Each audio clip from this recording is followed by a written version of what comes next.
الذین اسرفوا علی انفسہم، اے میرے نافرمان بندو آ جاؤ مجھے منا لو، مجھے راضی کر لو۔ من تقرب الی تلقیتہ من بعید، تم مجھے راضی کرنے آؤ، میں آگے بڑھ کے تمہارا استقبال کروں گا۔ کوئی ناراض، میں کسی سے ناراض ہو جاؤں، وہ مجھے منانے آئے تو میں اس کا استقبال کروں گا یا منہ موڑ کے بیٹھوں گا اور اسے سلواتیں سناؤں گا، جلی کٹی سناؤں گا؟ میرا رب کہتا ہے لیاری کا جو مجھے راضی کرنے آتا ہے میں آگے بڑھ کے اس کا استقبال کرتا ہوں۔ میں کہتا ہوں آجا میرا بندہ، میں تو کب سے تیرے انتظار میں تھا کہ کب توبہ کرے گا اور میں معاف کروں گا، کب توبہ کرے گا اور میں معاف کروں گا۔ اللہ کو اپنا بناؤ، اس کے در پر جھکنے کے ساتھ۔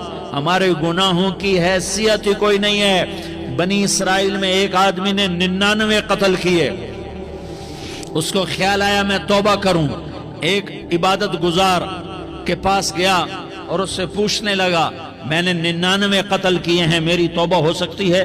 اس نے کہا ہرگز نہیں، تو بڑا ظالم ہے، تیری کوئی توبہ نہیں۔ اس کو غصہ چڑھا، اس نے اسے بھی قتل کر دیا، 100 کر دیے۔ پھر اس کو خیال آیا میں توبہ کروں، تو وہ ایک عالم کے پاس گیا اور اس سے پوچھنے لگا میں نے 100 قتل کیے ہیں، کیا میری توبہ ہو سکتی ہے؟ کہ بیٹا کیوں نہیں ہو سکتی توبہ؟ آئے ہائے ہائے ہائے ہائے۔ میرا رب ایک مثال دیتا ہے، کہتا میرا بندہ تو اتنے گناہ کر کہ زمین کو بھر دے، اس خلا کو بھر دے، چاند تاروں ستاروں کو بھر دے، اتنے گناہ کر کہ آسمان کی چھت کو لگا دے، زمین سے اٹھا اور آسمان کی چھت کو لگا دے۔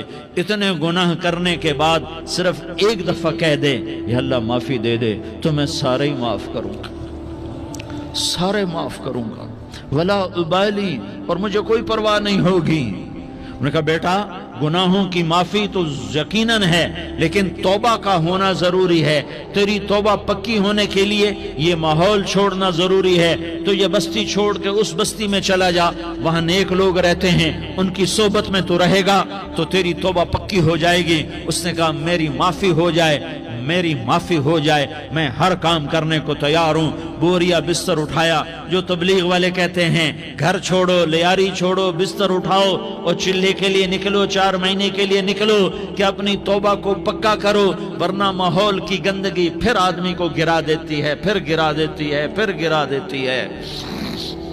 وہ نکلا، راستے میں موت آئی، جب موت نے جھٹکا دیا تو اس نے چھلانگ لگائی اس نیک لوگوں کی بس کی طرف، وہ ایسے اس کے ہاتھ اس کے آگے اور پورا جسم ایسے آگے پھیلا ہوا۔ اللہ تعالیٰ نے لیاری والوں کو قصہ سنانا تھا تو دونوں فرشتے بھیج دیے، جنت کا بھی آ گیا، جہنم کا بھی آ گیا۔ جہنم والے کہنے لگے مجرم ہے ہتھ کڑی لگاؤ، جنت والے کہنے لگے مہمان ہے سہرے پہناؤ۔ جہنم والے کہنے لگے توبہ ادھوری ہے، ابھی توبہ پکی نہیں ہے، ابھی نیک لوگوں کے شہر کو پہنچا ہی نہیں ہے کہ موت آ گئی۔ اور جنت کے میں کہنے لگے نہیں نہیں نہیں، توبہ ارادے سے ہو جاتی ہے، ارادہ کر لیا توبہ ہو گئی، ہمارا مہمان ہے۔ اللہ نے تیسرا فرشتہ بھیجا، جاؤ فیصلہ کرو۔ کیا فیصلہ کرو؟ وہ یہاں مرا پڑا ہے، یہ اس کی بستی ہے، یہ نیک لوگوں کی بستی ہے، وہ یہاں مرا پڑا تھا۔ اللہ تعالیٰ نے کہا فیصلہ کیا کرتا ہوں کہ یہ فاصلہ ناپو، اگر گھر کے قریب ہے تو دوزخ والے لے جاؤ، اگر نیک لوگوں کی بستی کے قریب ہے تو جنت والے لے جاؤ، یہ میرا فیصلہ ہے۔ ہائے ہائے واہ میرا رب، میں تیرے قربان۔ ہوا کیا تھا؟ وہ گھر کے قریب تھا اور نیک لوگوں کی بستی سے دور تھا۔ جب ناپنے لگے تو اللہ تعالیٰ نے ادھر والی زمین سے کہا جو نیک لوگوں کی بستی کی طرف سے تھی، اللہ تعالیٰ نے اس زمین سے کہا سکڑ جا، اور جو گھر والی زمین تھی اس کو کہا پھیل جا۔ ادھر کی زمین کو پھیلا دیا اور ادھر کی زمین کو سکیڑ دیا۔ جب ناپا گیا تو وہ نیک لوگوں کی بستی کے قریب ہوا۔ اللہ نے کہا لے جاؤ جنت میں، ہم نے معاف کر دیا۔ اور یہ تو بنو اسرائیل کا آدمی ہے، ہم تو محمد مصطفیٰ صلی اللہ علیہ وسلم کے امتی ہیں۔